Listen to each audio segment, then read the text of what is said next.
The problem with fad diets is that they require you to weigh your food, count calories, restrict the volume of food that you eat, and spend all day and night hungry. If only there was one concept we could understand that would allow us to maintain our healthy weight for the rest of our entire lives. There is. It's called calorie density. Let's talk about it. Hey everybody, this is Dylan. Like just about any animal, humans are adapted to enjoy food because we need calories to stay alive. If we didn't like the flavor of food, then we'd have very little motivation to keep eating it, and then we humans would all just die off. But since not all food has the same amount of fuel embedded in it, we rely on another mechanism to ensure that we're getting enough calories every time we fill up our bellies, and that's our taste buds. If all food tasted equally delicious, then we'd run the risk of filling up on lettuce and broccoli at every meal, and then once again we would all just die.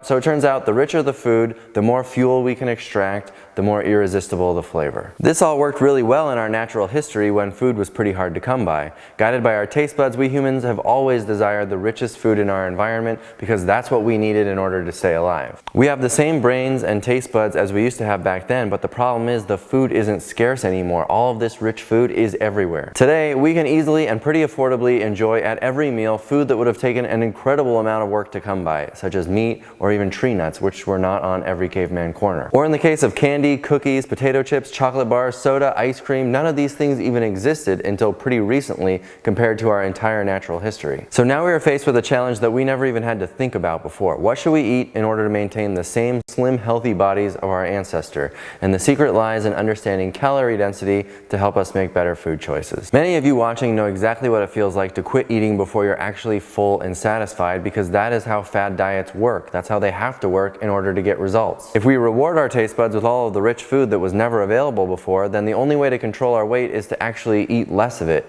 by stopping before we really want to. And this requires us to make a decision that our ancestors never had to make. This would require us to eat in moderation, which is a myth, or count calories, or exercise portion control at every meal, and this just isn't sustainable. You can't spend your life mathing your food forever. Some people can get away with it for a short time, but for the most part, they fail because the benefits don't outweigh the cost of all this work and emotional turmoil. The solution that works is to go back to the way things were in our natural history by eliminating, or pretty much eliminating, all of the bad food that got us into trouble to begin with, so that we can fill up at every meal and feel satisfied all the time. But before we do that, we need to understand the difference between all these foods and give them a scale so we can compare them. So as I talk about this, I'll talk about foods that are more calorie dense, meaning they're just more calories, or calorie dilute, which means they have fewer calories. The most calorie dilute foods on the planet all fall in one category that I call non-starchy vegetables. This would include greens, lettuce, kale, chard, broccoli, peppers and onions, mushrooms. I know mushrooms aren't a vegetable, but get over it. Summer squash, celery,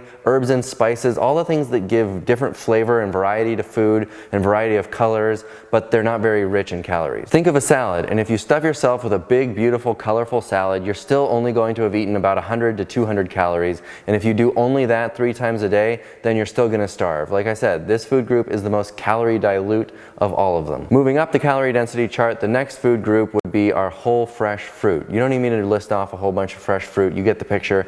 But the point here is that fruit is about 3 times as calorie dense as the non-starchy vegetable food group we just talked about. Don't get caught up on the numbers, they don't really matter. They're just meant to give you a perspective here so we can compare all these different food groups that we're gonna be talking about. So with fruit, if you fill up your whole stomach on fruit, that will be maybe 300 to 600 calories, which again, if you do that 3 times in one day, it's still not gonna be enough calories, just not very sustainable. So we need the next food group to feel full and satiated. If you like the video so far, please do subscribe to the channel. I make tons of videos about how to eat a whole plant food diet and recipe videos along with that, so I hope you'll join us. This third food group is the one we should all be focusing on to get the bulk of our calories, the whole starches. This is the most common source of calories from our natural history and includes potatoes, which are like 4 times as calorie dense as the non-starchy vegetables we first talked about, whole grains like rice, quinoa, barley, corn, all of that is like 5 times as rich as the non-starchy salad veggies. And then legumes like lentils, beans, or split peas that are all like 6 times as rich as the non-starchy veggies. If you fill up your stomach on these whole delicious starches, you'll have eaten like 800 plus calories in one meal. So you can see how you'll be getting lots of calories if you do that 3 times a day,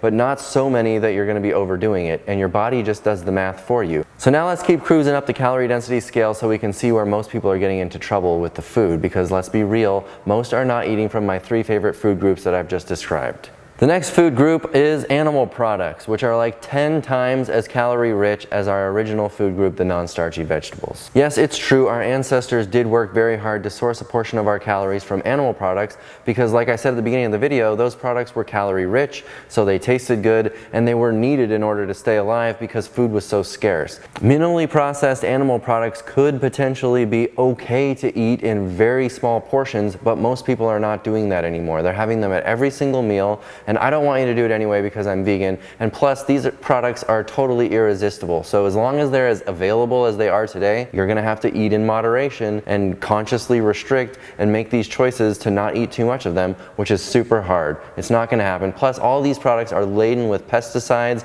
and antibiotics and all this junk. It's pretty much just poison now. So leave the animals alone and ditch this calorie dense food group altogether, and you'll be able to maintain your weight, and you'll avoid chronic illness such as heart disease, type 2 diabetes, etc. Although they aren't always terribly unhealthy, processed flour products and processed carbs, not like the wet, delicious whole starches that we talked about before, but like I'm talking bread and crackers, these are all like 15 times as calorie dense as the non-starchy vegetable food group. Remember, whole fresh fruit was only like 3 times as calorie dense as our baseline food group, the non-starchy veggies. But as soon as you remove the calorie-free water from it, you're concentrating all the fruit, which is why it's now 15x. Like I said, the dried fruit isn't necessarily unhealthy, but it's way too calorie dense if your goal is weight loss or weight maintenance. This is why the Costco size 2.5 pound bag of dried mango will disappear in my presence in a matter of 2 days. It's more calorie dense, so it's more delicious and irresistible, and I can get my whole day of calories in like 30 minutes on that stuff. It's bad news. To avoid filling up my fancy little calorie density chart with all these food groups that you shouldn't even be eating anyway,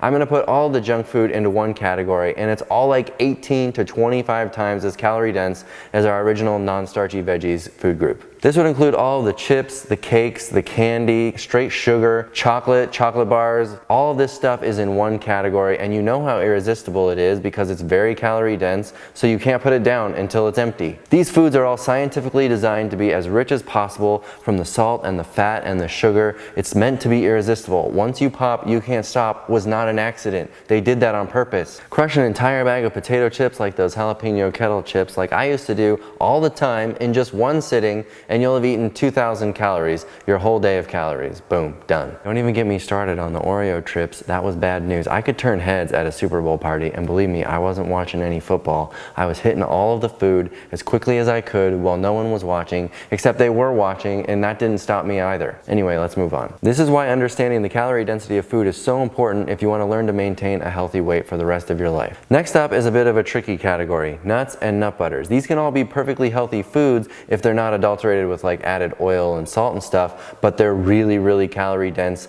at 28 times as calorie dense as the non-starchy veggies. A pound of salad takes up quite a bit of space in your belly, but all that bulk only equates to a small handful of almonds, for example, like 15 almonds. And how many of you can stop after just one little handful of nuts? Not very many. They're a perfectly healthy part of a whole plant food diet. The health part isn't the problem, it's the calorie density. So if you're working on weight loss, it's best to just avoid the nuts altogether. I have to tell Reeves if she's going to the store, don't buy the Trader Joe's dry roasted, unsalted pistachio nut meats because I'll crush the whole bag in like 15 minutes or less, probably less. And now on to the most calorie dense food on the entire planet, processed extracted oils like olive oil or coconut oil, any kind of oil. They're all 40 times as calorie dense as the non-starchy vegetables food group. There's really nothing healthy about oil, and anything you do hear about the health effects from oil is all just a bunch of spin on the internet from the fad diet worshippers that are trying to tell you to eat in moderation. It's not possible. Don't listen to them. Oil makes you fat, it keeps you fat, it clogs your arteries, it causes you to have heart attacks and strokes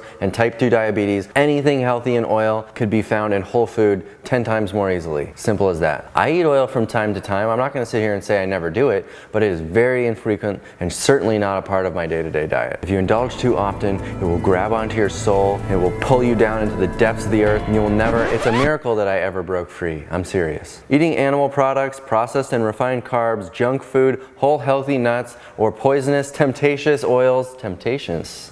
I like that word. It's kind of like irregardless. It's not a word, but everybody's going to start using it. Eating these foods in moderation is among one of the most difficult things you could ever ask your brain to withstand, and that's why maintaining these fad diets is virtually impossible. Now, I want to mention one more ingredient, and that is salt. Salt is not calorie dense. Salt has no calories at all, but it makes the food taste fancier. And if the food tastes fancier, then it's harder to stop eating when you otherwise would have when you're full and satisfied. I will eat probably 30% more food if I put salt on top of it. And we can get all the salt we need from whole unprocessed food. You don't need to add salt to your food in order to maintain a good sodium level in your body. That would be a myth. But if you are going to add salt to your food, be mindful of the impact that it could have on the portions that you eat. And if you do add it, just sprinkle it on the food at the table. Don't cook with it into the food because you won't notice the flavor as much. So now you can see exactly how much you're adding and it won't get out of control. But some people have to avoid salt altogether because it's just too irresistible for sensitive palates. Plus, adding salt to food could lead to higher blood pressure and other health repercussions associated with that, so just be aware of it. The point of this whole discussion is to encourage you to focus the bulk of your calories on those first three food groups we talked about: